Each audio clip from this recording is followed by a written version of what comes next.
Well, good evening, folks. Welcome to the MCU'S Bleeding Edge. We're live Wednesday night, February 25th, 2026. Discuss the season finale of the show A Knight of the Seven Kingdoms. So this is the 6th episode of this first season of this Game of Thrones spinoff. Very short season, only 6 episodes, so it's really shocking we're already here at the end of the season already.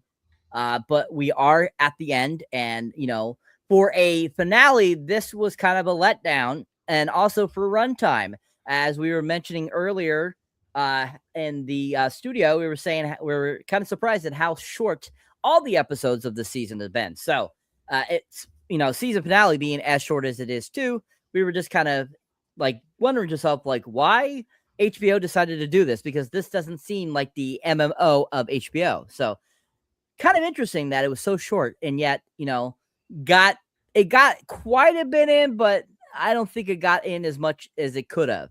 I think there was definitely time to shine some more stuff on for this to bring up the second season. But anyways, like I said, we're here to talk about season 1, episode 6 tonight, Knight of Seven Kingdoms. Of course, on the panel, as always, I have my trusty co-host, Mr. Jeff S. How we doing, Jeff? Oh, you know what, sir? I am a lot warmer than I was a couple weeks ago, so I'm good. Happy to be here with Andres, the pop culture guy, and Cyberneticshark. Excellent. Good to have. All right. And then, of course, as always, we have our trusty guest panelist, always guest panel, sometimes moderator, sometimes movie moderator, the absolute epidemic, the pandemic of Doctor Strange in the Multiverse of Madness, as I like to call him sometimes, Mr. Time Cop, Time Lord, as we all know him, Andres, the pop culture guy. How are we doing, Andres? Hello, greetings and salutations, everyone. I'm back, Andres, pop culture guy. Thank you, Saber. Love that intro. Yeah, I am Doctor Strange. We can put another list of Magic Lord. In the list of names for me, Magic Lord. Anyway, very good. Agree everything you say about Cyber. Very let down finale. Very excited to talk about this episode with you guys and wrap this season up. Thank you, sir. Yes, and good to have you on the panel as always.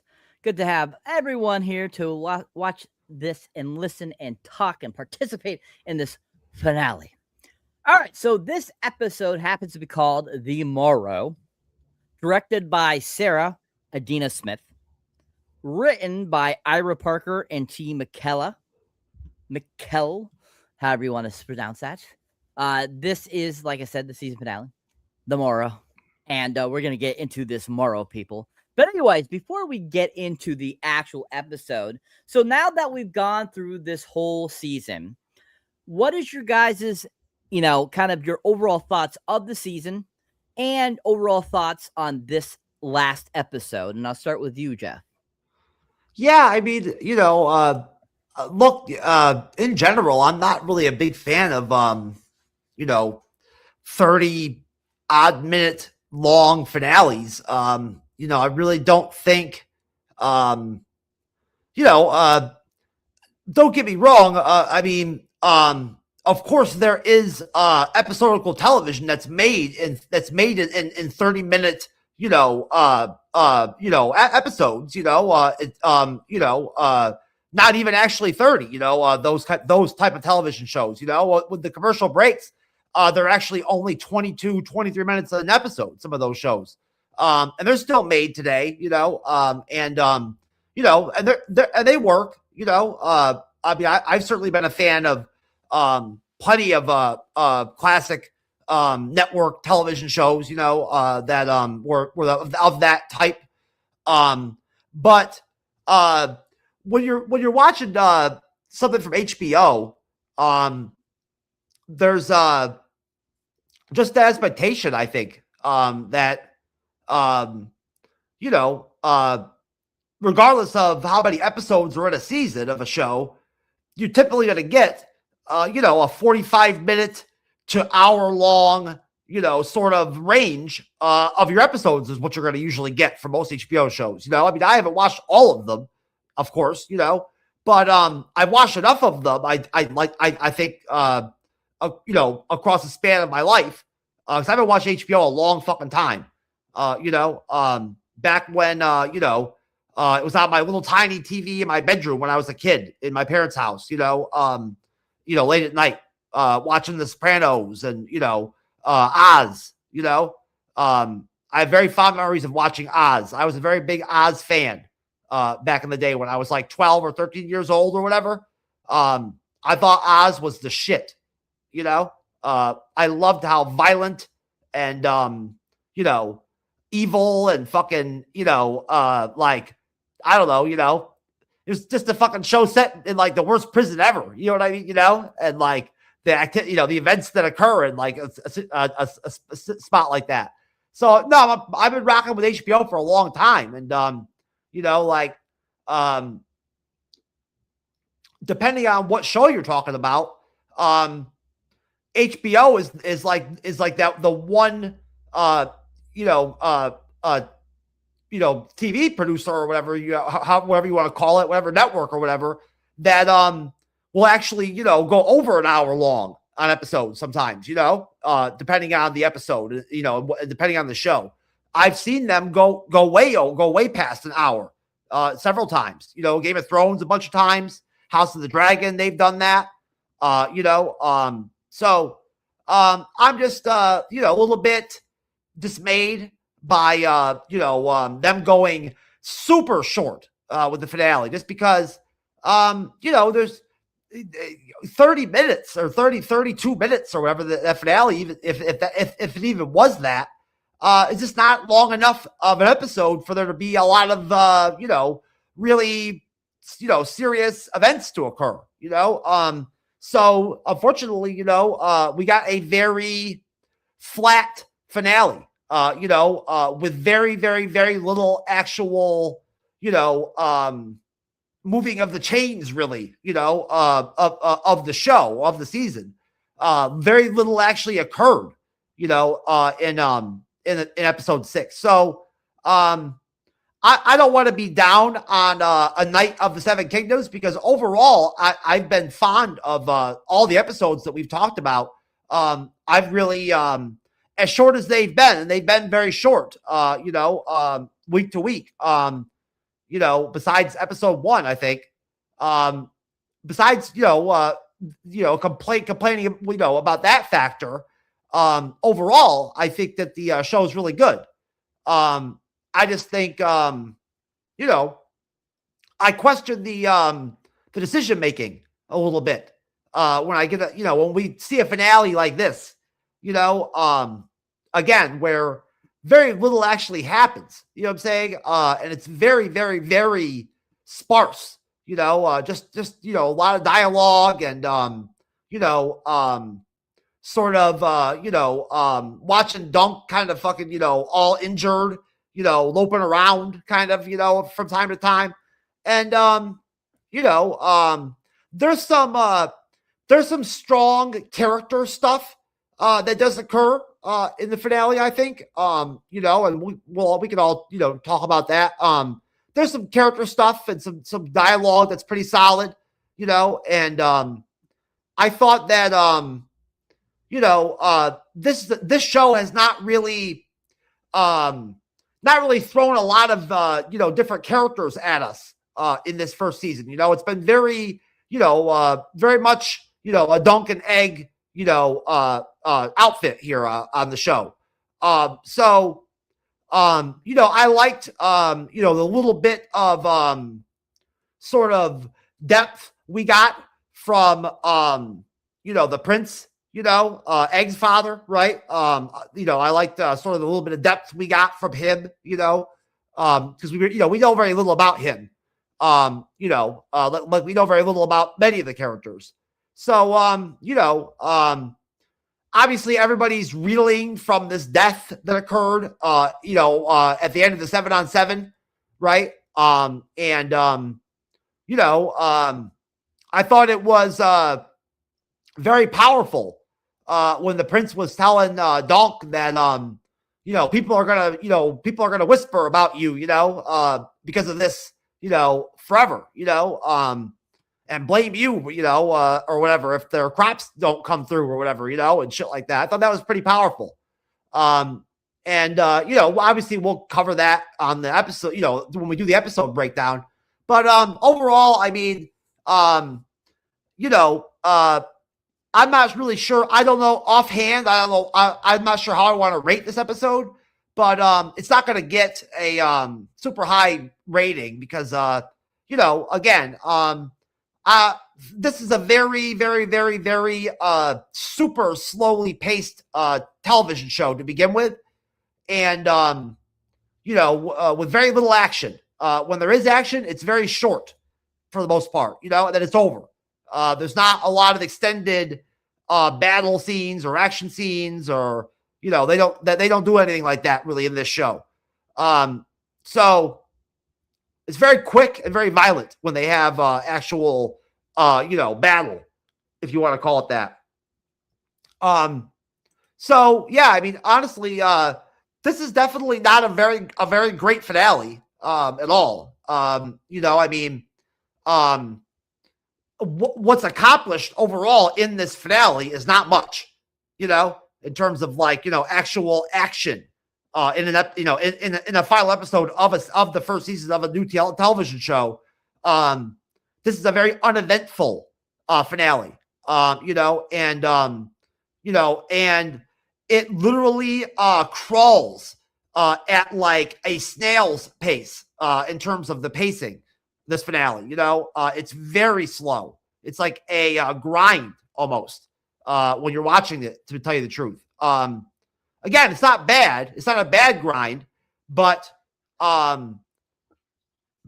this episode specifically, you know, as short as it is very slow.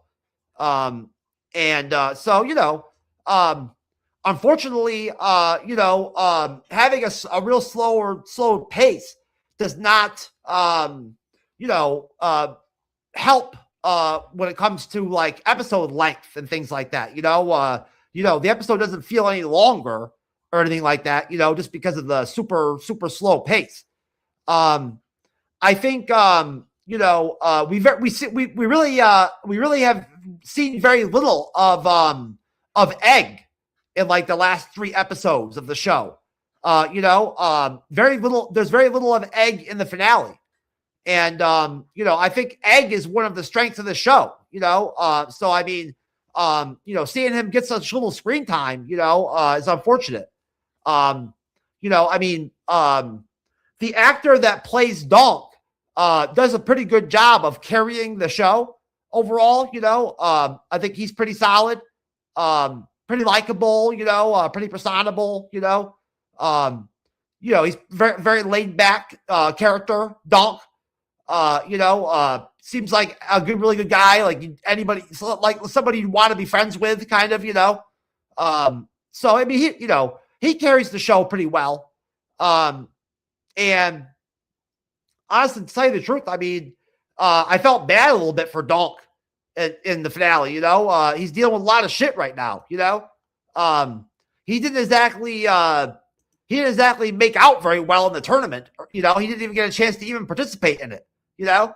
So, like, that ended up being a total fucking wash for Donk, you know? The tournament ended up being nothing for him. That's unfortunate. I wanted to see Donk actually participate in the tournament and, like, you know, win some money or whatever, you know? You know, but, hey, you know, he's such a good guy. He could have got his horse back. And he didn't, and he didn't even take the horse. That's how great Donk is. You know, he's such a good friend. You know, such a good buddy and pal to have. So that's it, Cyber. Okie dokie. All right, Mr. Andres, same question, sir. What are your thoughts overall on this season, and your thoughts on this finale? Yeah, I gotta say, I think the show was okay.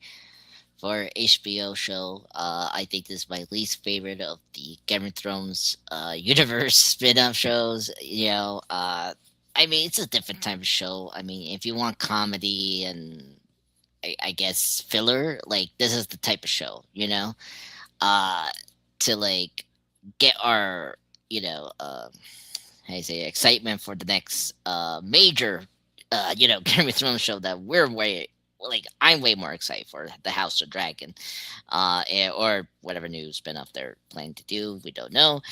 I just feel like this show was kind of like, just like kind of there, and it didn't offer anything new for the Game of Thrones universe. Like, okay, like it was kind of refreshing not to deal with all the political backstabbing and the crazy twists and turns that we know about this show, from Game of Thrones and House of Dragon.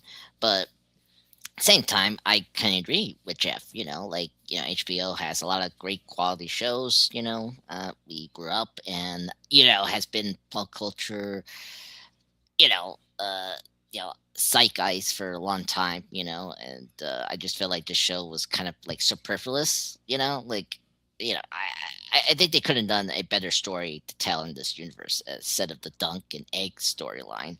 I kind of agreed.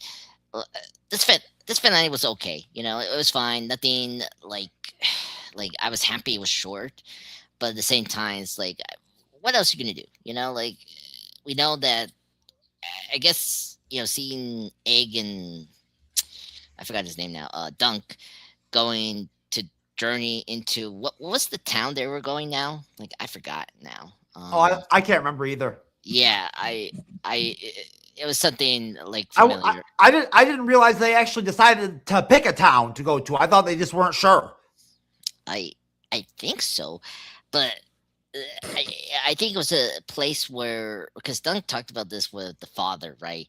That he wanted to take Egg to Summer Hall is where the father Summer wanted Hall. them to go. Yeah. Yeah, so I don't know if that's where they're going, the Summer Hall to like. No, no, no. Remember, Donk didn't want to go to Summer Hall. Yes, okay, because I'm he's not even like, sure. I'm not even sure where that is, Andre. Summer Hall. I have no idea.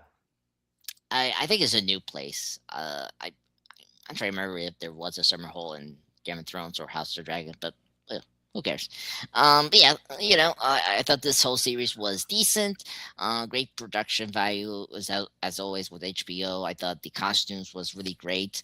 The performances was good. I agree with you, Jeff, that I like the Kid Egg. I think he was the best name of the show. I really like him. I like Bearlar, the Targaryen. I thought he was the best character in the show. I like that he was like, not the horrible king that we usually get in the shows. I was very sad that his death happened last week, and yeah, it was kind of funny that we didn't spend time with Egg in these last two episodes, as you say, Jeff. So I was kind of like, oh, because I really like the Egg and Dunk's relationship. I thought they should have been more focused. And I think that's the big issue. Like, I know, like this show is kind of like the easy way, um kind of like it's a very cheap way for HBO to make another show in the Game of Thrones universe. So just produce 6 episodes, not a effects heavy show like the original show and the House of Dragon. So I get that, but I think you could maybe produce a more compelling show than this. I feel like, and like just plan out more episodes. We've been discussing this. Like, just give me 8 episodes or 10. Like, I think that's a good limit to produce a story of like an hour long. Like, I agree. I'm not used to the 30, or I'm actually fine with the 30-minute runtime, but it's like it doesn't work with Game of Thrones. Game of Thrones needs to be an hour long, and I just don't think it works for this show. And I think they need to extend the hour a little bit and do some more story during next season. Yeah, and then just wrapping up the finale. As I say before, it was nothing special. I was like, okay, good. I I don't know if you guys know about this show called Traders. Like, Traders is way more exciting than this show. Like, I was watching Traders, and I was watching this show on my phone. It just shows you how much I'm like, okay, it's not worthy of watching on a big TV screen. It's worthy to watch in like a small iPhone, whatever you have in your pocket. So it wasn't worth seeing in the big TV. So yeah, okay finale. nothing special. We know we're getting another season. I mean, they already greenlighted this season, so it was like surprise where we're gonna take our characters, because it's gonna be based on the 3 books, as they're talking about, right? And so I'm like, okay, but yeah, that's my thoughts on the series. It's not bad, but it's nothing special, and I'm not gonna tell you guys to rush seeing this. Just if you're bored and you're trying to wait the seasons of House of Dragon or whatever, like this, you can put this as like a filler, just waiting for the next like major thing in this universe. You know, that's my thoughts on this show.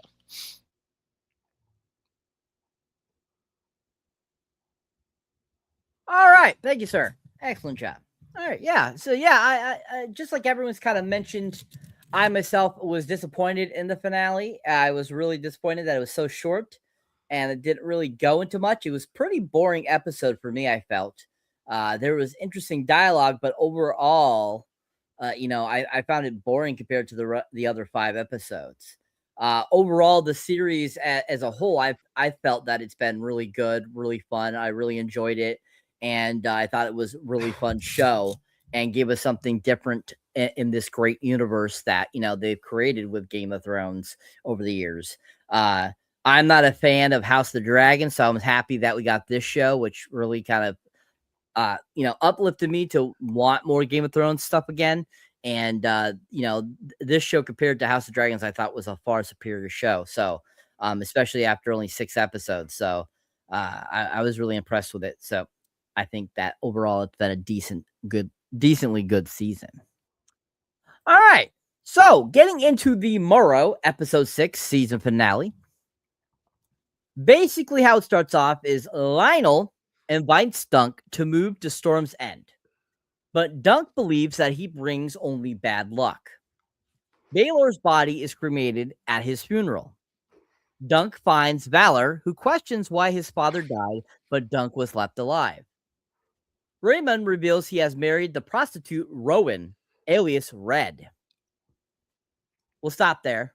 I think that's a good portion of that beginning there. I love that it gives us, shows us who survived. I love that Lionel didn't die. And, I thought it was great to see him there. Their conversation was very interesting as Dunk's basically sitting there, like all like in his own head, about, Baylor's death and everything.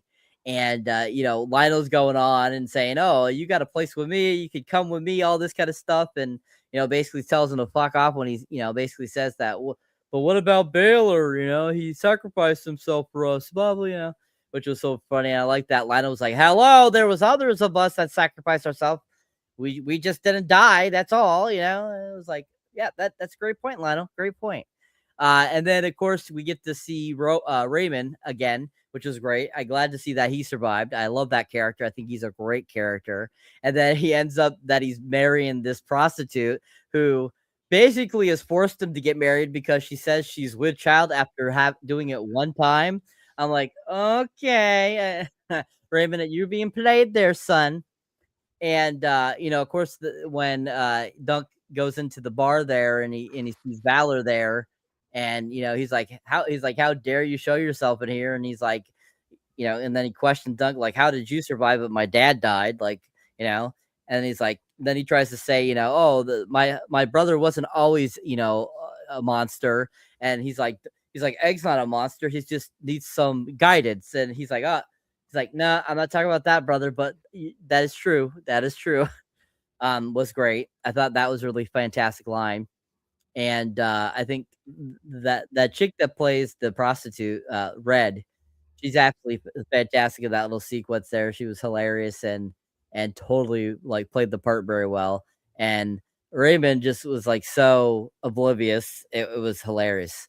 I just thought that whole little sequence was funny. So what are you guys' thoughts on that section leading up to Raymond saying he's married to the prostitute? And what did you think about all that stuff? Lionel's conversation, the Valor conversation, the funeral, up to Raymond revealing he's married. And I'll start with you, Mr. Jeff. Yeah, I mean, the Lord, guy, or whatever that fought for him in the 7-on-7, is just not a good fit, for Donk, in terms of, what he wants to do, Donk, it's Dunk, sir. Donk, whatever, Donk, Donk is not ambitious, so, he's a hedge knight, and, obviously, yeah, we know how he was trained, sort of like what he was, when he was squiring, we've seen some of kind of like what that was like, and, he doesn't really have, at least at this point, at this stage of his life, who knows what can eventually happen with him? I don't know, I haven't read the book, so I don't know, what sort of, large scale sort of events, are, set forth, in the future for Donk, later on, I guess he accomplishes some big shit. I don't know. But he just doesn't have that sort of, lifestyle, sort of, desire, that the Lord has, which is unfortunate because he's a great character, he's a lot of fun. So, it'll be sad to see him go, but, he was a great side character for season 1. And, I loved watching him slap like the very critically wounded Donk, or whatever, and like Donk's like moaning and shit, after he slaps him. That was good. That guy's very funny, that character. Yeah, I mean, it's like I said, it's sad that the tournament's over already, and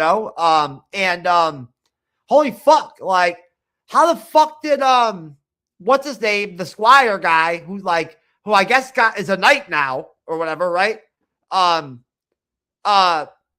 How did he somehow like magically get married to that prostitute so quickly?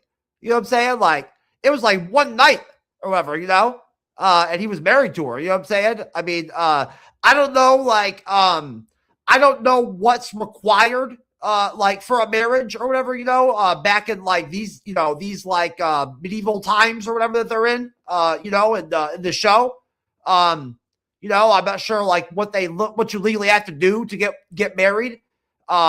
Maybe you really don't have to do much, for them, I guess. From my understanding, in the world we live in, you have to actually like get married, to some extent. You know what I'm saying? Like, to some degree, you actually have to like, get in front of somebody and take vows and everything,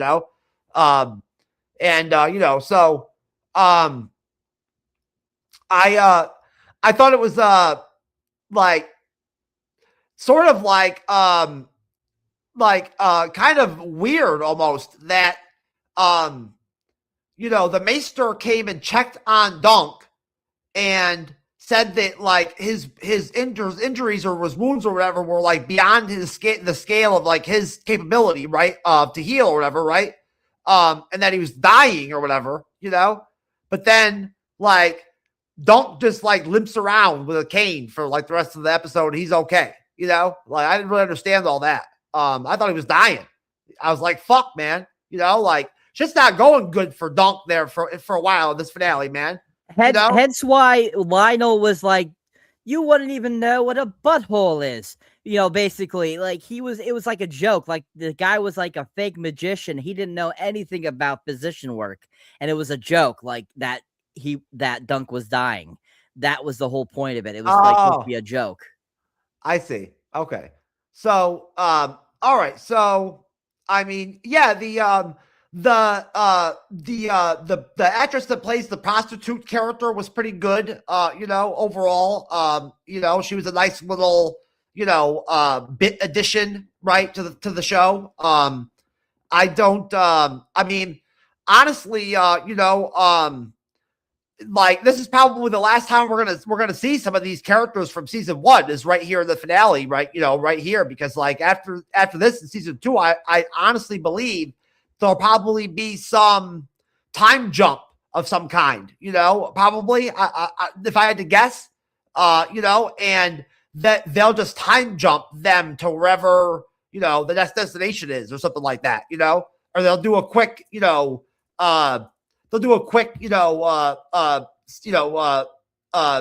scene where it just shows them quick traveling to wherever they're going, you know, and they'll be there. I don't see them doing a ton of traveling to start off the next season. But we'll see. You never know. Yeah, I mean, the ripple effects of the 7-on-7 are intense, you know, like a lot of shit happened because of it, you know. An important person died, you know, obviously, it's not surprising that Dunk is like really, you know, thrown off by the whole thing because he's a very like, you know, emotional kind of guy, you know. You know, of course he's like deeply affected by the death, right? Anybody would be, I think, you know.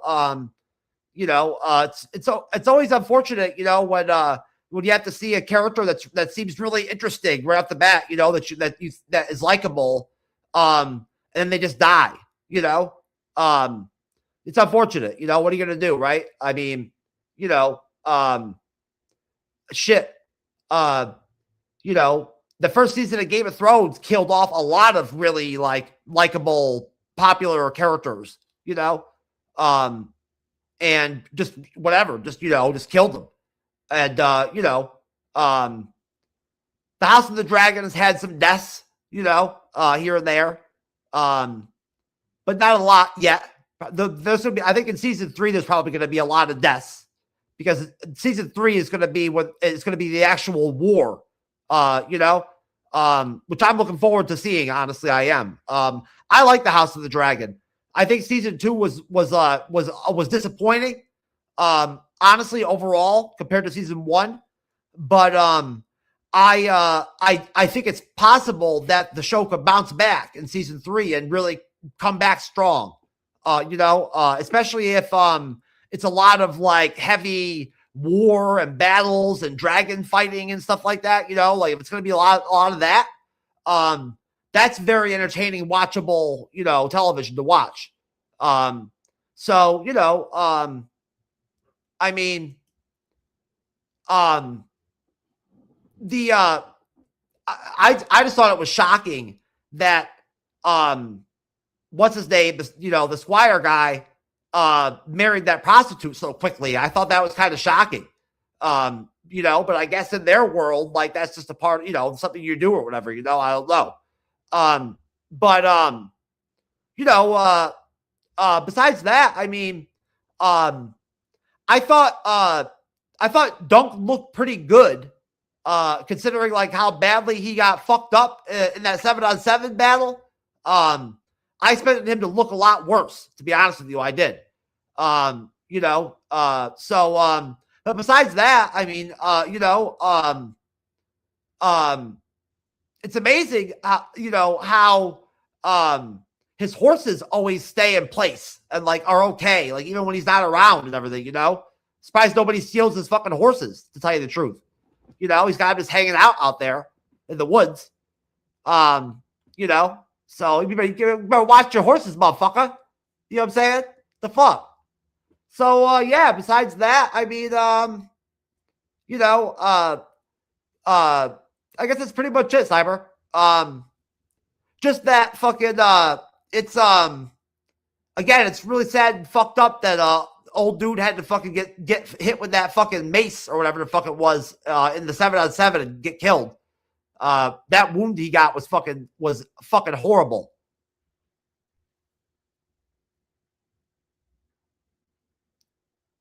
All right, thank you, sir. All right, Mr. Diaz, Mr. Andres, Mr. Pop Culture Guy, Mr. Time Cop Time Lord.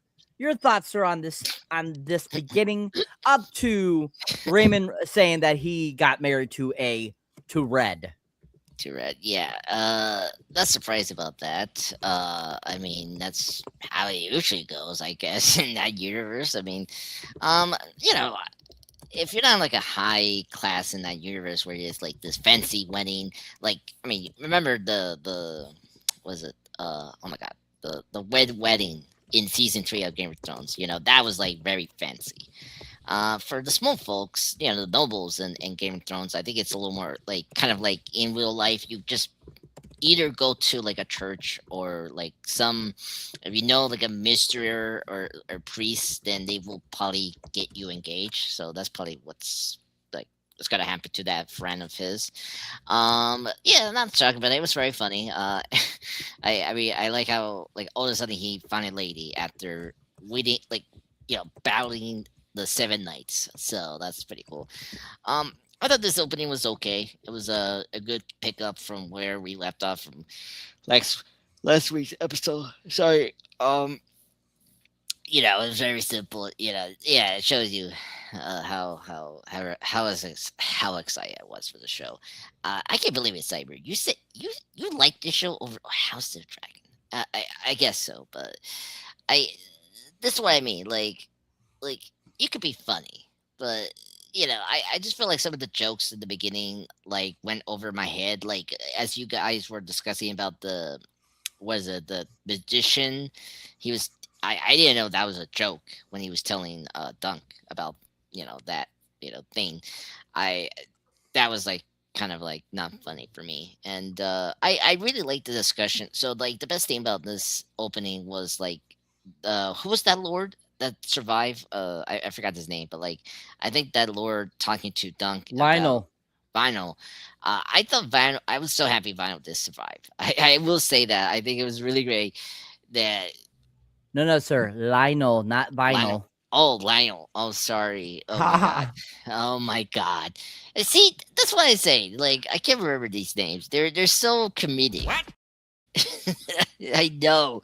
Like Lionel. Like that's such a normal name. Did you actually call the dude Vinyl?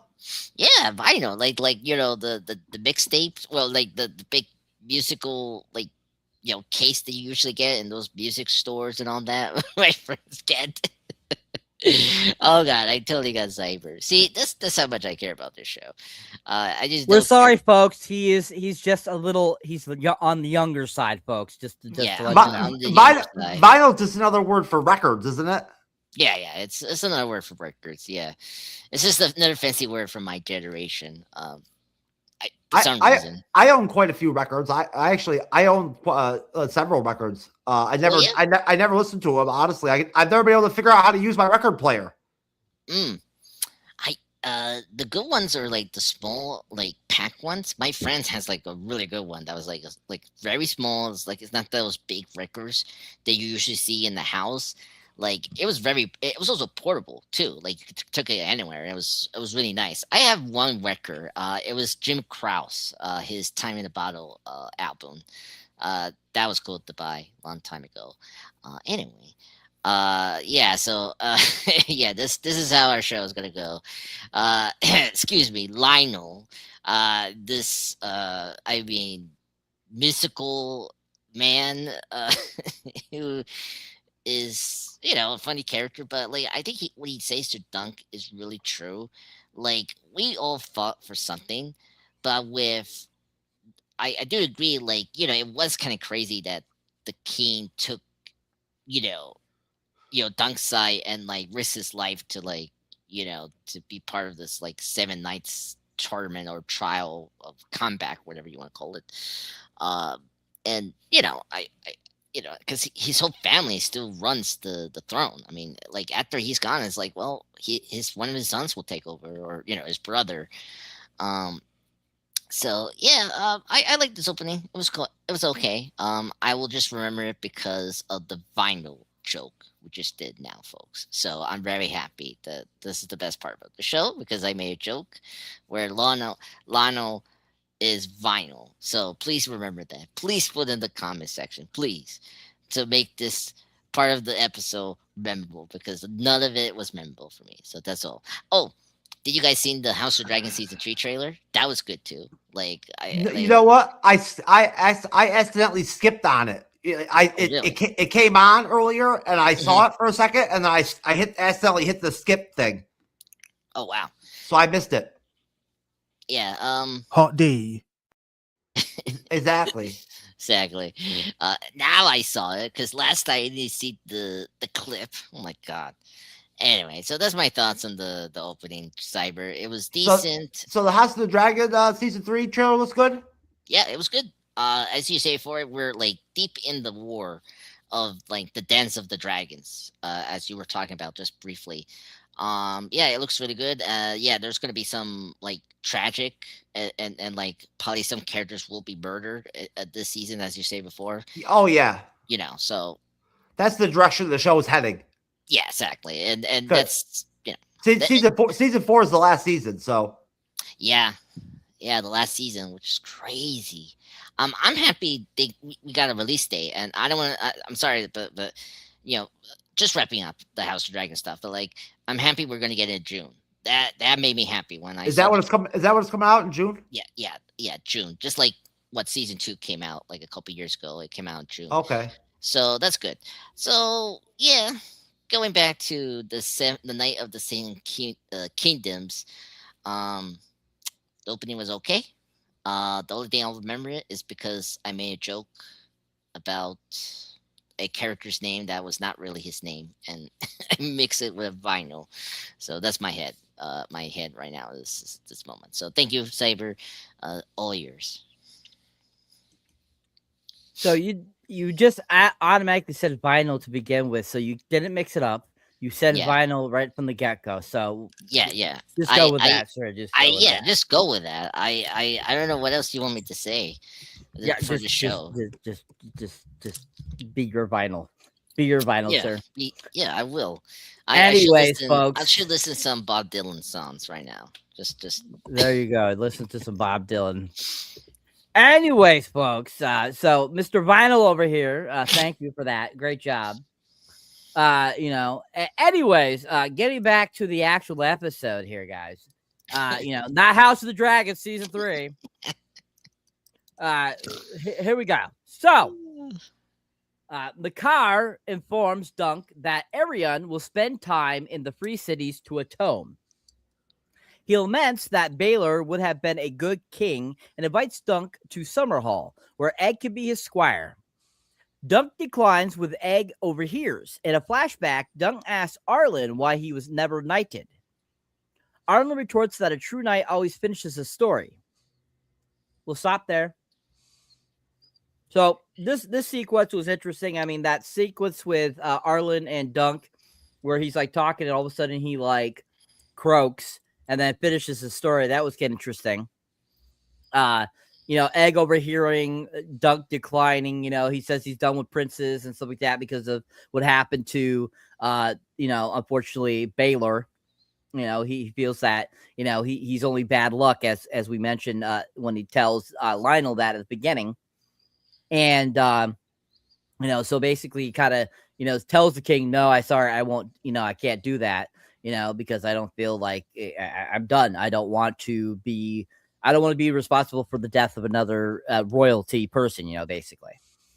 And then, of course, finding out that Arion was going to be in Free Cities to atone for his stupidity, it was kind of interesting. I thought that was a great little thing. And I think that was, done well. And I think that, overall, this sequence was pretty good, actually. I think that Makar, he's pretty, I feel, even though you could tell he's very angry at the same time, he at least is being restrainative. I feel he's not a huge asshole warlord, that, the House of the Dragons is kind of represented by House, Terrigan. So I think that he did a good job there, kind of keeping himself under control. Anyway, so what are your guys' thoughts on this, leading up to, the flashback there, with Arlen and, why he never was knighted by Arlen. And I'll start with you, Mr. Diaz. Sure. I like the flashback. I thought that was so sweet. And it was good to see more of that actor that plays his foreign master. I think he was really good for the season. The brief interaction we have with his character. I really like that conversation, and it kind of forms, the new direction that Duncan will probably take now. into season 2. So I really kind of appreciate that flashback, and it was very beautiful. I like that discussion. Um, and I really dug the conversation of the brother with Dunk. I was kind of surprised he was gonna uphold what his brother, like his brother was say to Dunk that he could be knighted to the Targaryens. What like a long time ago. I thought that was kind of interesting that he declined the offer, and it makes sense because he like Dunk really saw the true, you know, um, life of a knight, and like how he protects the royal family and all that. So I can understand that he didn't want to be part of that, and it makes sense because like he hasn't been part of this like world for so long, like the violence and the backstabbing and all that. Like he's just not used to that. He's just a soft teddy bear who is very strong. So yeah, I like this section. It's pretty good, very decent. I like the dialogue between the master and Dunk, and Egg. I am curious about where we're gonna take Egg because is the egg gonna be in the throne? Like, because the fortune teller, like a couple episodes ago, like foreshadow, like it's gonna rule the throne with the dragon, whatever. But yeah, um, very curious what we're gonna do with Egg after this season. But yeah, so far I like this missection. It's really good. Nothing else to say about this one. All right, thank you, sir. Going over to you, Mr. Jeff. Same question, sir. Your thoughts on that little section leading up to the flashback of Dunk asking Arlen why he never knighted him. Yeah, I mean, I've been pretty positive about the flashback stuff that they've done in season 1 of this show, and I've remained feeling positive about it. In this episode, I think I wouldn't be shocked if that's a concurrent theme. Even going into the next season, I wouldn't be shocked if they don't continue having some form of those flashbacks going back to his days as a squire.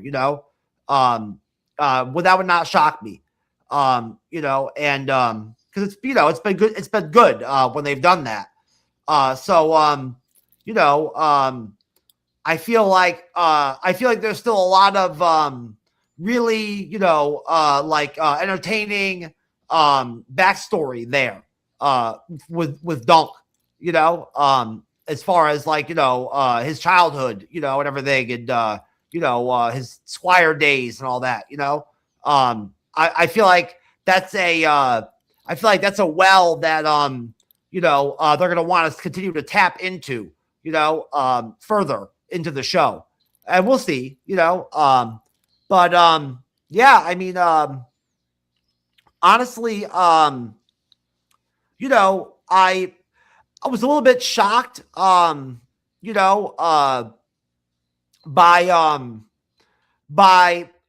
Dunk turning down, the prince. That was a really really good deal, that he offered Dunk. I guess, I mean, I get that, that Dunk is like the kind of guy that, wants to kind of just follow in the footsteps of his master or whatever, like Andre said, and sort of, just kind of live on the road, I guess, from tournament to tournament or whatever, which I guess, that's there's nothing wrong with that, right? That's the knight's life, right? So, but that was a really sweet deal that the prince offered him, so obviously Dunk must have proved himself a lot in that 7-on-7, you know what I'm saying? As far as the prince wanting to let Dunk squire with him and everything, I thought that was pretty cool, right? I liked that they showed Donk, like Sir Donk, like having to use like a cane and everything, and like fucked up because like he should have been fucked up from like what happened in that battle, that 7-on-7. He got fucked up. So he looks pretty fucked up. And I thought that was realistic, right? Because he suffered a lot of punishment in that 7-on-7. He took some blows, and got cut up a lot too. He got stabbed and shit, he got fucked up good. Obviously he heals pretty well. Because it looked like he was healing pretty quick in the episode, right? I liked that the character, the princess character. I thought he was pretty cool. I liked him in the episode. Kind of giving us some depth with his character and everything. And Egg's out there like eavesdropping. It's obvious that Egg's father loves him. Like there's no doubt about that.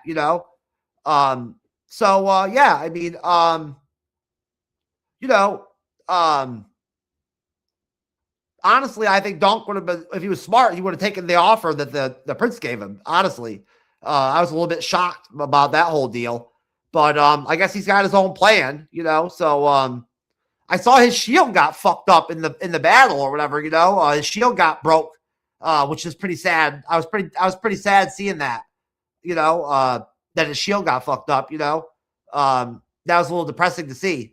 Donk's in a pretty melancholy place in most of the finale. So, the energy of the episode is just very sort of like, sad, and like, kind of like,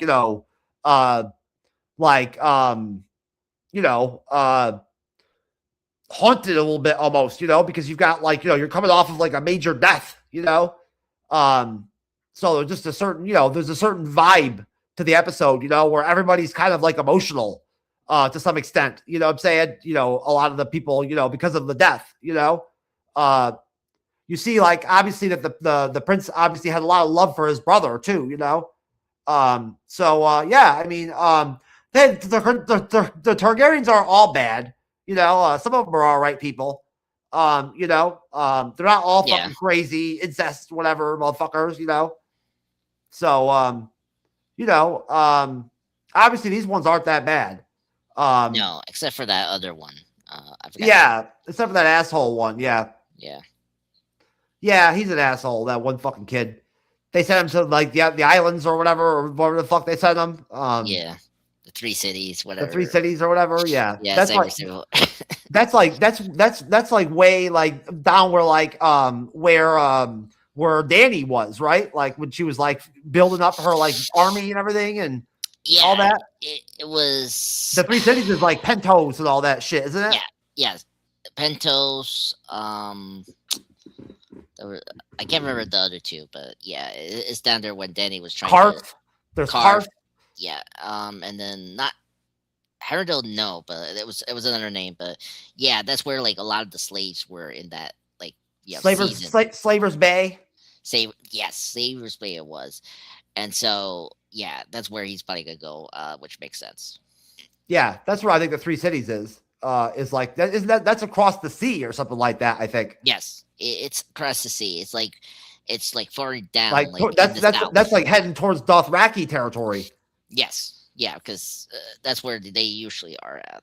So when I saw the original show, yeah. Well, the Dothraki are like to the west of like the cities, like Slaver's Bay and all those and Karth and all that, and then you just go to the west on that continent, and that's when you get to the Dothraki Sea and the Dothraki country part of the country. Yeah. Which I was kind of surprised they were gonna do that to him. But yeah, it makes a lot of sense. I that's not a bad spot to get sent to. You know what I'm saying? He's a Targaryen. You know what I mean? Like he's gonna have a good life there. You know what I'm saying?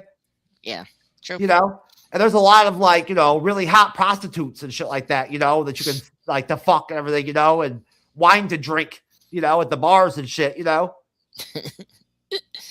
Yep.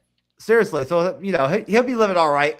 Yeah, You know? he's like having like you call it like a lenient prison sentence, basically, for his crimes.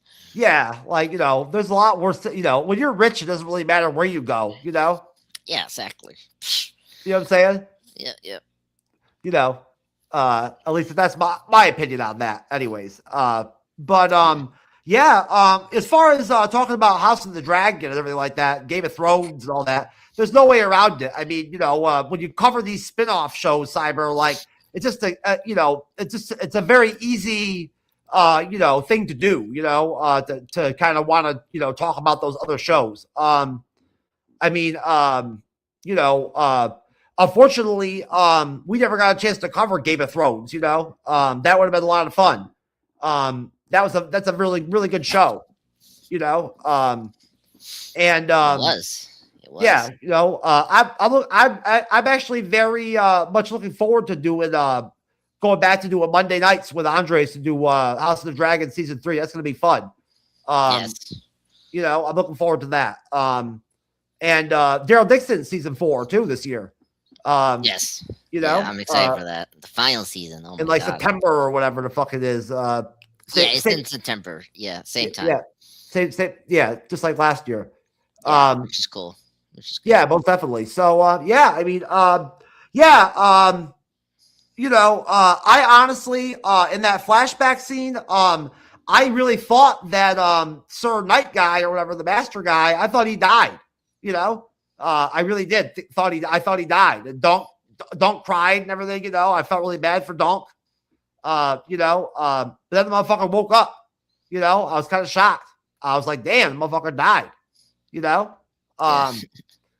That'd be so weird if somebody just died on you like that in conversation. I'd be like, God damn. You know what I'm saying? Like, Jesus Christ, man. Not gonna go dig in fucking grave. Jesus. And like, notice that like they like the shovel only shows up right when you want to bury the body. You know what I'm saying? They never have a shovel, at any other time. You know what I mean? But they just have one all of a sudden when they need one. It's amazing. There's no U-Hauls or anything like that back in the medieval times. You know what I'm saying? You got to use horses to get shit around, right? And like carts, I guess that's pretty much it, Cyber.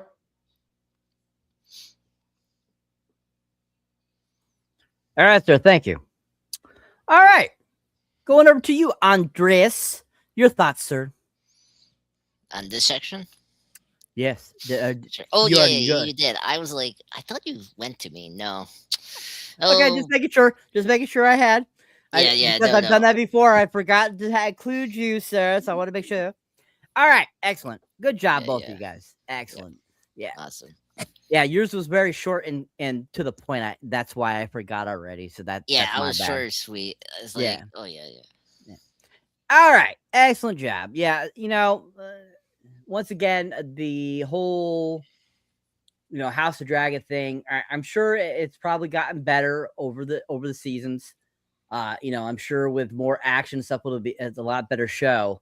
But still, it did not feel like Game of Thrones to me. And I felt this show, even though it's, a lot of people are saying it's very different, I felt this show felt more like the Game of Thrones I watched versus House of Dragons. So that's why I feel that this is better than House of Dragons. Just kind of want to mention that for you guys. All right. That makes sense. Thank you, sir. All right. So getting back to the synopsis here. All right, so once we had the great flashback there. So in present, Darian tells Dunk that he should mentor Egg to prevent him from becoming like Arian. Egg discovers that his hair is regrowing. He takes a knife to Arian's bedroom, but Maker calms him down. Dunk asks Maker if Egg can squire for him on the road, which Maker refuses. Raymond buys Sweetfoot back for Dunk, who then gifts her to Raymond. As Dunk leaves Ashford, Egg arrives and they depart together. Egg suggests that they traveled to Dorne. An angry Maker later realizes that Egg is gone. Ooh, and that's how this season ends. Oh, angry Maker. Oh. All right, guys. So, what are your guys' thoughts on this conclusion of this episode and this finale of this season? What did you think about the whole, like, Egg going to Arian's bedroom with a knife? I thought that was kind of interesting.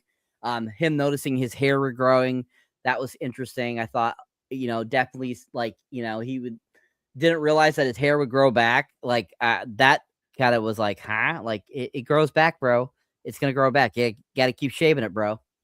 And then, of course, I think that, Dunk, going back to try to get Egg to squire still for him, but on the road with him, I think that was very ballsy of Dunk. Maker, definitely you could tell that Maker's wants his son to be, Egg to be there still with him because he's still trying to leave a better mark on the image of the House of Targaryens. He even though he himself is kind of waned over the years and he's getting older, and how Arian has reacted and all the other a lot of the Targaryens have acted and stuff like that. He still is trying to make this better image of the Targaryens, and he feels that he can do that through Egg because, Egg's going to want to be the squire of Dunk. He feels that, that he still has a chance with this one, even though he failed with Arian and the others. But at the same time, I'm like thinking to myself, I'm like, dude, what better way if he goes on his own? He's not going to have all those foolish thoughts and stuff like that you guys have. And it's like you're kind of defeating the purpose there, Maker. Doug has a good idea here, so I thought that was really clever on Dunk's part, and I thought that was good. Raymond buying Sweetfoot back for Dunk, I thought was so awesome. I loved their relationship throughout this series, this season, and I just absolutely love Raymond. I think he's such a great character. And, the kind of the brotherly love they have for each other is so fun, kind of like Egg and Dunk's relationship. I feel it's that very much brotherly love. And I just love that. I thought that was like so cool of Raymond to do that. And then even though Raymond does that as a, gift for him, Dunk gives it back to Raymond. And it was like, that's so freaking cool. So I thought that was really awesome. But Egg arriving, I knew that was inevitable for him not to go and find Dunk and say he was going to go with him and shit.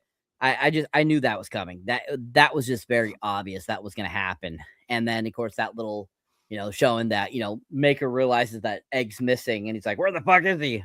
Is, absolutely fantastic. So what are you guys' thoughts on that? What did you think? And what were your overall thoughts on that conclusion? And let's start with you, Jeff. Well, I honestly didn't even realize that was what happened right there at the end. That's good information. I didn't grasp that Egg just took off like that. So I'll have to see how that plays out in season 2, obviously, but hopefully it'll get worked out, right? Because you want to see, overall, we all want to see, Egg and Dunk together, doing their thing, right, as a team. So I'm sure they'll make it work. It'll make it work out, in season 2 to where that's what we get, as the show is that, them together. So I thought that was very ballsy of Dunk, to walk right in there and propose, to the prince, for Egg to go with him on the road, that was very ballsy of him, right? That's a prince, good for Dunk, I think that the vibe I got from the prince was kind of like, overall, I think he kind of, I think he overall kind of wants, Egg to be able to go do what he wants, and be with Dunk, if that's what Egg really wants, you know what I'm saying? I think that's kind of what he wants too, overall, you know what I mean? We'll see what happens with that, obviously. What are you going to do, right? I mean, if the kid keeps getting away, taking off, right? what are you gonna do, right? So I mean, yeah, Raven's great. His relationship with Donk is great. It's very much very positive, loving, broski, fucking bros versus hoes kind of deal. Until Raven got married with the prostitute, he kind of added a third wheel, to the dynamic now, unfortunately. But the whole deal with the horse was great. Donk is such a great guy. He loves that horse so much, that he was like, I'd rather have this horse go have like this life, at the cider mill or whatever, or whatever the fuck, wherever Raven's going, right? As opposed to where I'm going, right? And that's just, Donk. That's just Donk being Donk. He's a really sweet guy, right? He loves his animals, and children too. He's a nice guy. I was hoping he was going to get laid in the finale, but they didn't have enough time for him to get laid. 31 minutes or whatever was not long enough to slot in a Donk prostitute scene or something.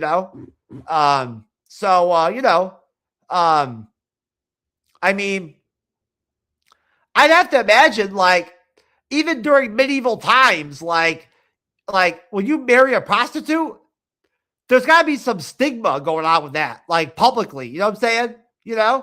That's a pretty ballsy move too. Honestly, just like shotgun wedding, like wedding a fucking prostitute one night. You know what I'm saying? When you're all like signed up, that's ballsy, bro. You know what I'm saying? Like, seriously, that's really ballsy. That's living out loud, when you fucking just marry a prostitute. You know what I'm saying? I wonder if she's going to still be a prostitute, like after they're married. You know what I'm saying? It'd be interesting to see how that plays out.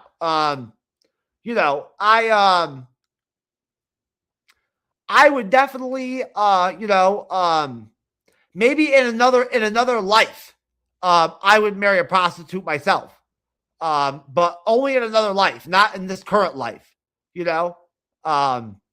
just does not seem like the kind of move I really want to be making. You know what I'm saying? Just based off my experience with prostitutes,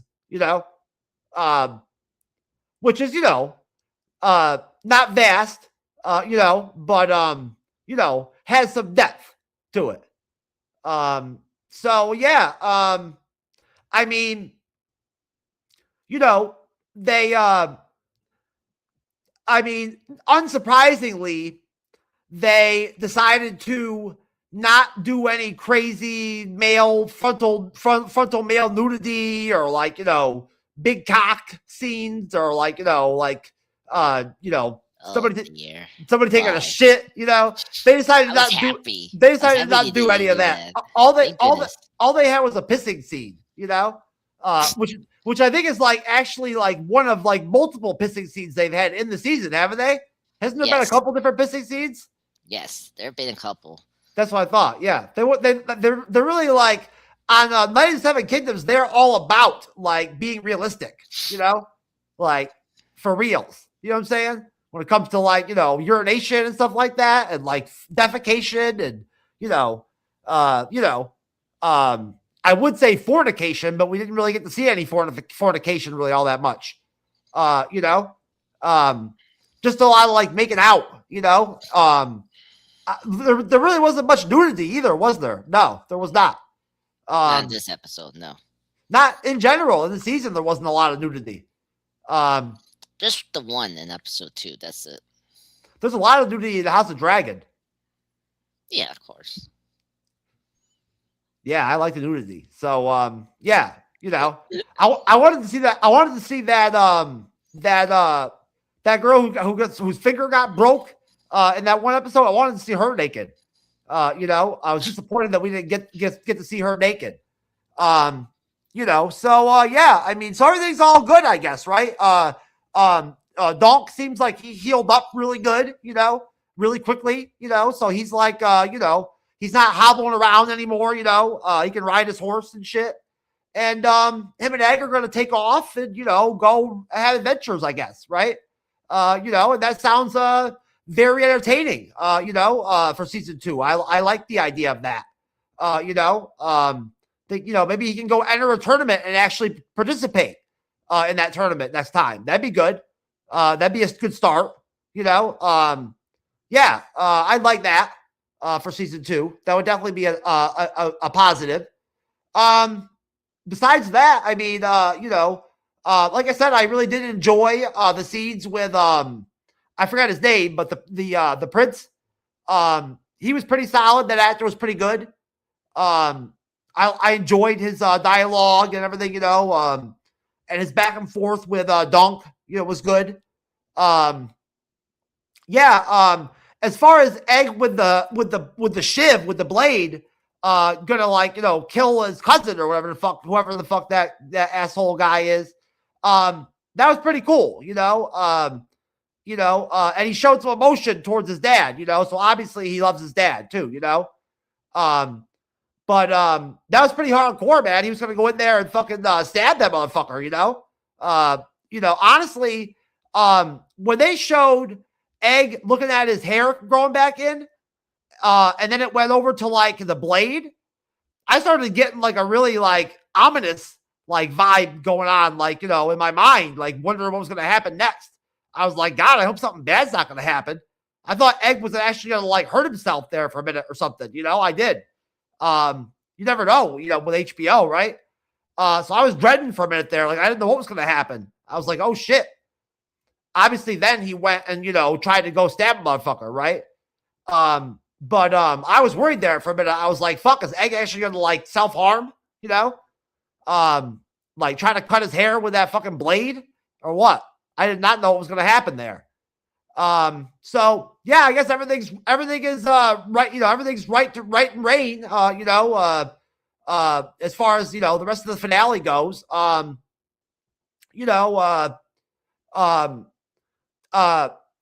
It was a really nice gesture of Raymond to get the horse and everything, obviously, for Donk, but not surprising that Donk would flip the horse right back over,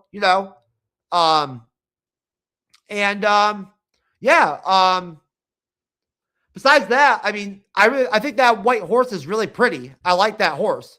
Very attractive horse, that white horse is very beautiful. I like horses, I definitely enjoy the cool horse scenes in the show are great. Andre, I guess we lost Cyber, but you can go ahead, sir.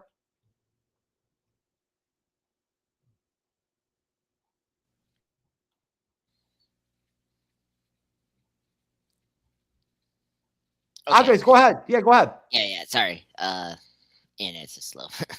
I kind of agree with what you say before. I thought this, like, the ending was so like climactic, right? Like, that's the word.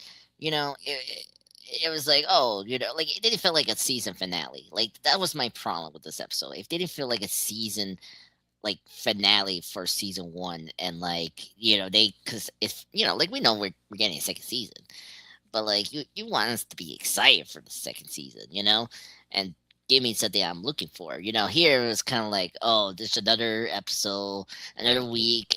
It's just that we're ending this week, and that was my like disappointing with the ending, as Cyber was bringing up. Like, it was so anticlimactic towards the end. The horse thing you were bringing up, I agree with you, both of you guys, that the horse was like, that scene was my favorite part of the episode. It was great to see that white horse, because Dunk really cares for that horse, and it was so cool that the squire, I forgot his name, but like, Raymond. He was Raymond. Yes. Raymond was just such a good friend. I really like his character. I hope we see him again next season, maybe, with his wife now, because he was such a good pal to Dunk, and it was really nice to him to bring that horse again, because he cares so much about that horse. And I thought that was like a really great moment. And I really like Dunk. I think that's the one thing I like about this season. I think Dunk was a really great Game of Thrones character who was noble, and like he's not this like egotistically douchey guy. He was a very soft teddy bear who wanted to do something honorable as a knight, and that was like a very relatable thing. And I thought he did a really good job. The actor who plays him, Dunk, is fantastic. I think the actor did a really good job playing this character in such a good way in these last 6 episodes. And it was so noble that he gave his horse to him, to Raymond, and that was like a really cool, just respecting him and just saying that, look, I trust you. He needs to be with another person that will treat him good and better than I could. And so I really dug that scene. Yeah, and then we get the scene that it was very interesting with how you say Egg, you know, trying to cut Aaron to death. I think that because I think the mirror scene was showing that like he only like because remember I think because we haven't seen his like full on to carrying hair. Like I think he was looking at his mirror and he looked at himself and like he looks similar to his brother, and so he didn't want to be like his brother, and so he thinks maybe killing him can prevent more deaths. Like I mean that makes a lot of sense, and of course his father is there to prevent him, which is kind of crazy. You think because I don't know, like the brother was like very much not in king with his older son. That's how he behaved. So I'm kind of surprised he didn't let his other son to kill him. But it makes sense. He's trying to keep his family a hold and tried to, as even before Jeff, trying to like keep the image of the Targaryen like better and like unify as a family. So it makes sense. But I think those are the best scenes towards the end of the episode, because after that I was like, like we know that Egg is gonna go with Dunk, and they're gonna continue their journey. I did like that moment where we saw. I really like that touch of the master riding the horse, and like he was going to a different direction. That was really cool. That was my favorite moment towards the end of the episode. At least there was like one image that was kind of cool. It was funny to see Egg's father like pissed off that like he ran off again. So yeah. Okay, episode. Um, you know, Hello Cyber, welcome back. I as I say before, I think it was anticlimactic, but there were moments that make like at least the end of the episode like memorable. I think the horse, the Egg trying to kill his brother was really good moments, and I thought overall was like a very good, a decent send off to this 6-part miniseries. So that's all I have to say.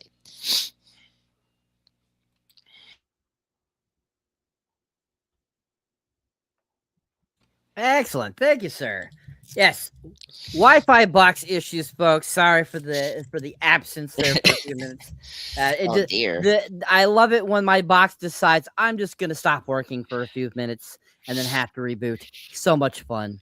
Always a pleasure, when it does that kind of thing. Anyways, excellent. So I'm assuming you gave us your thoughts on the final part of the episode, sir. Yes. Excellent. After you were kicked out, Jeff told me to go ahead. Excellent. All right. Awesome. All right. So overall, after now that we've completed this finale, what are you guys' overall thoughts on this first season? After now reviewing this last episode, is there any changes after you've heard some information, and just kind of your overall thoughts on your take of this first season and what you hope from the second season? I'll start with you again, Mr. Diaz. Sure. I don't think nothing had changed my mind. I guess one question I have is like, are we going to have a time jump in this next season? I I'm not familiar with these stories, so I need to go in YouTube again to see like what's the next step with the book, the second book they're adapting for season 2, because that'd be kind of crazy that we do a time jump in the show. Like, I mean, I'm fine with it. It's like 6 months or like a year. That's fine, but like not going like the House of Dragon time jumps where we didn't know how many years this passed. Like, I don't need that for this show. Yeah, Um, the House of Dragon time jumps are fucking intense. Yeah, exactly. So I'm fine with them saying that it's been 6 months or a year. Like I'm fine with that, but I don't need this drastic time jump for the show. It's not that kind of show. Like I get why House of Dragon did it, but the issue with that, it was like they didn't give us a title card to say, oh, it's like 5 years or like 10 years. Like just give me a title card and notify me what the time jump. I hope the show has common sense. Yeah, and I recommend people to watch it. It's if you didn't like like it's funny Jeff brought it up. Like if you're not into the nudity, the violence, the backstabbing, the twists and turns, this is the kind of show you should watch because it's a very soft, funny show. And it has a couple things that like it does borrow like the funny moments that we like about Game of Thrones, as Saber said before, right? It felt for him a like akin to the Game of Thrones. Is like that there was moments like that, all the crazy humor of like bathroom jokes and nudity and all that. It was so over the top, and this show is over the top. And I think if you like those parts from Game of Thrones, you actually going to see this in the show. And I think this is a show for you. If you're not into the other stuff that I like from Game of Thrones and House of Dragon is the political backstabbing, the control of power of the throne. Like that's my jam as a TV viewer, and that's the thing I like about Game of Thrones and House of Dragon. So this show is not for me, but it was still enjoyable, and it was worth the 6 weeks we reviewed it. So I don't think it changed much. I will say I hope my hope for next season is that they extend the episodes. Which they don't do. I don't think they're gonna do that. I kind of wish they extended to 8 episodes or 10, as we've been discussing like the last 6 weeks. It's like it's just too short.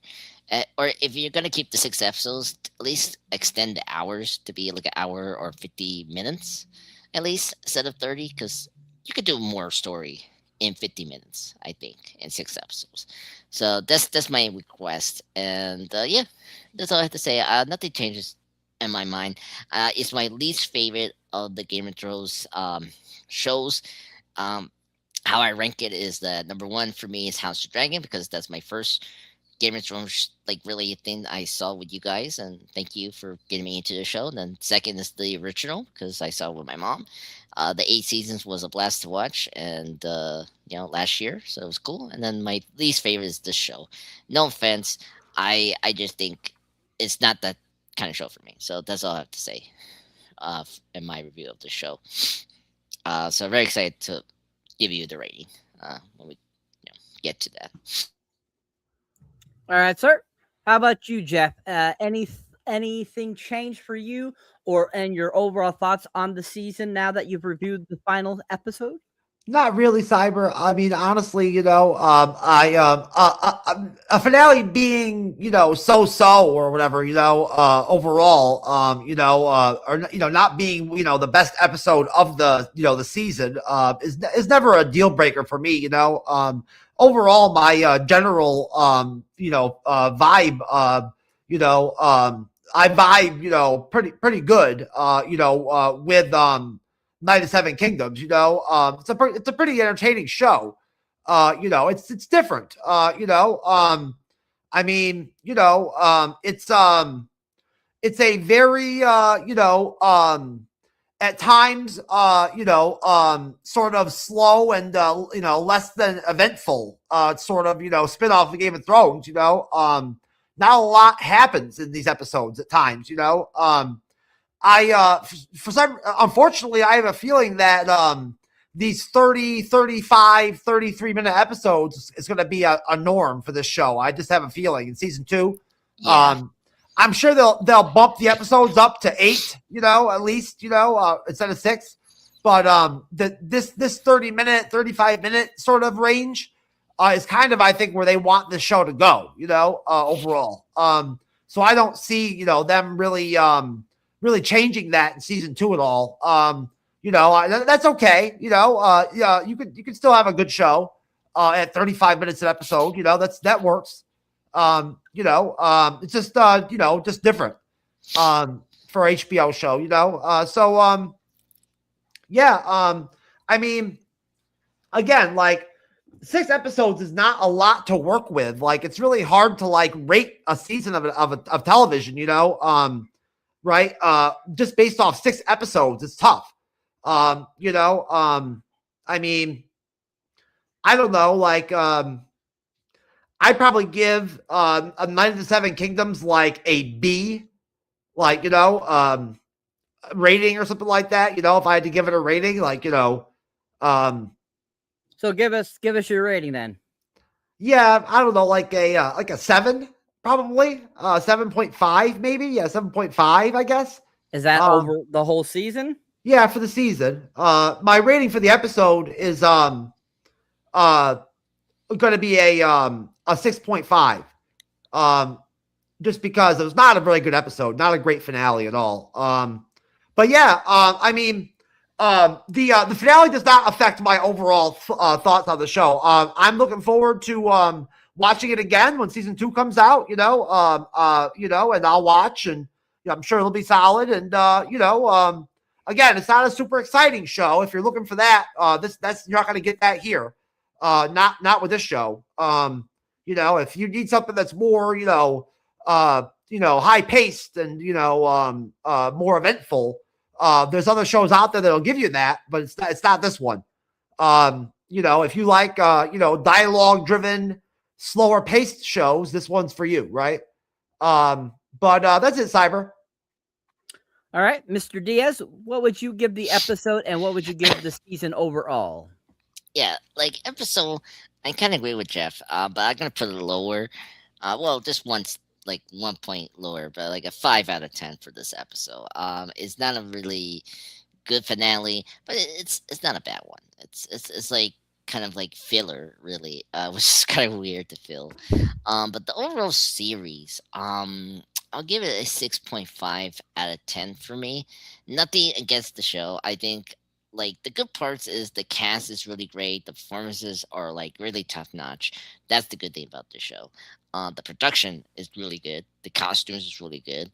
Like that's really good for the show. My issue is just execution wise. Like how they tell the story. I think the 30-minute thing is not good for the show, but as Jeff said before, I think that's where we're gonna like, that's the consistent with the shows. Like we're probably gonna continue that like hour long for them. That makes sense, as Jeff said before.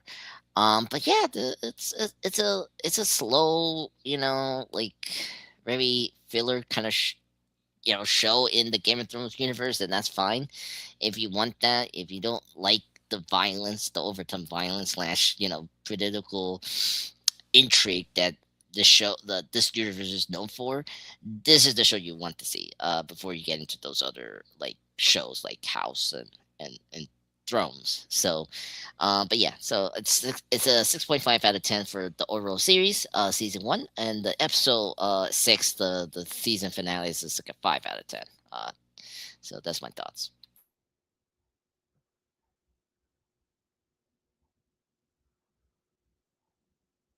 All right, thank you, sir. All right, so I will give the finale a 6 out of 10. It definitely was not my favorite episode. But overall, I have to give the season a 10. I absolutely was entertained, enjoyed, and loved it. I absolutely love this season. I absolutely love this series. And I thought it was really fantastic. And it gave me great hopes for Game of Thrones spinoffs. This just felt so much better than, House of Dragons. I got to keep saying that. And I enjoyed it so much more. I just found it actually interesting. I found it fun. And I have to give this a solid 10 for the season and a 6 for the episode. Even though, there were a couple episodes I did not give 10s to. I still want to give the whole series a 10 because I thought it was just really good, really entertained me the whole time. So I have to give it that because there were some entertaining points in this last episode, but it just wasn't a high finale, I felt, compared to some other shows we've done. So yeah, I have to give it that. All right, folks. So that is it for the season finale of A Night of the Seven Kingdoms. I will now turn it over to Mr. Jeff to take us out. All right, Andres, you go first, sir. Do your plugs. Sure. Hello, everyone. This is Andreas Pop Culture Guy. This is my channel, Andreas Pop Culture Guy Channel Presents. So I just want to thank I just recently posted a clip of the Joker and Batman for the 60 show, surfing a very iconic scene from that show. This week I've been posting 2 retrospective / reviews, Scream and A Clockwork Orange. Of course, Scream is for its new movie, the Scream 7 movie, coming out actually in 2 days, Friday. And recently, from the middle, the Man Reviews just recently released the podcast of A Clockwork Orange that I did with them. So it's out now. They already been promoting that on Facebook and Instagram. So I thought it was a good time to release the Clockwork Orange respective review. So you can check that out. You can hear my thoughts and my movie reviews of Scream and Clockwork Orange. And I have 2 shorts reviews on those already. So that's good. I'm going back to doing Deadpool clips. So far my clips scream is very low. So yeah.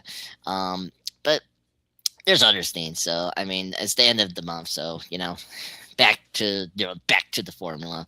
So yeah, so you can see right there. You can check out my Fallout Season 2 there, and the Scream review, short review, and Clockwork Orange as well.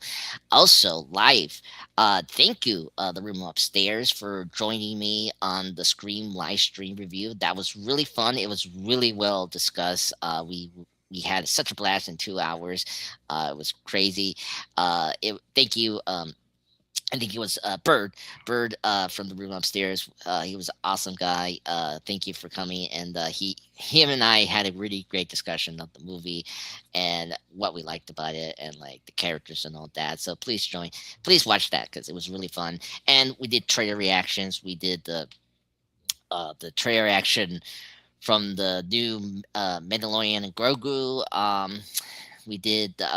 Finally, I finished up the Avengers Doomsday teaser trailers that came out last December. So I wrapped up that with him, with the Wakanda / Fantastic Four teaser trailer. And we did the Spider Noir thing. And I just want to wrapping up. We did do the Spider Noir trailer reaction, but I got hit by Sony.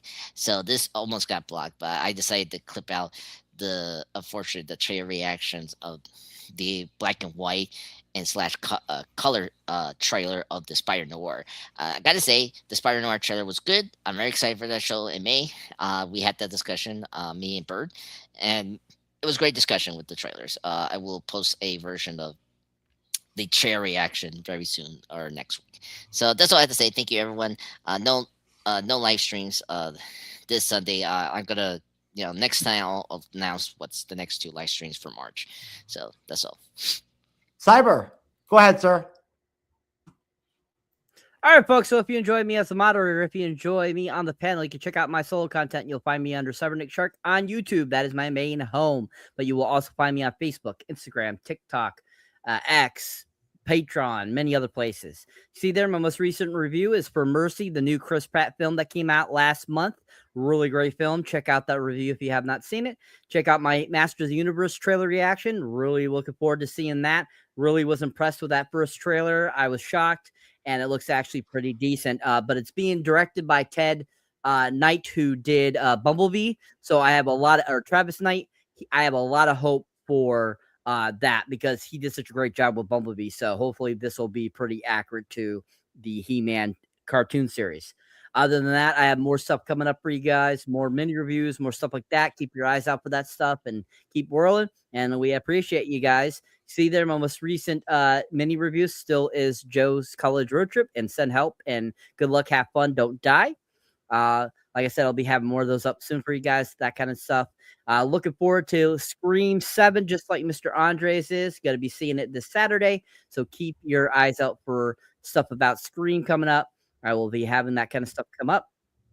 And as always, keep watching us here on our Silicon, and also keep watching us here on the MCU's Bleeding Edge, and keep supporting us. We appreciate it. Check out our Patreon page. Check out our TikTok. Check out all of our things, and check that stuff out. And if you like us, go ahead, check that stuff and try to help us out. We appreciate it. So you guys are rocking. Thank you very much for watching.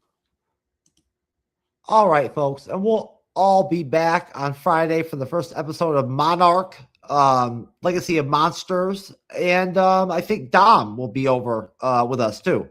Awesome. That'll be cool. And we're going to get out of here. We'll see everybody later. And peace.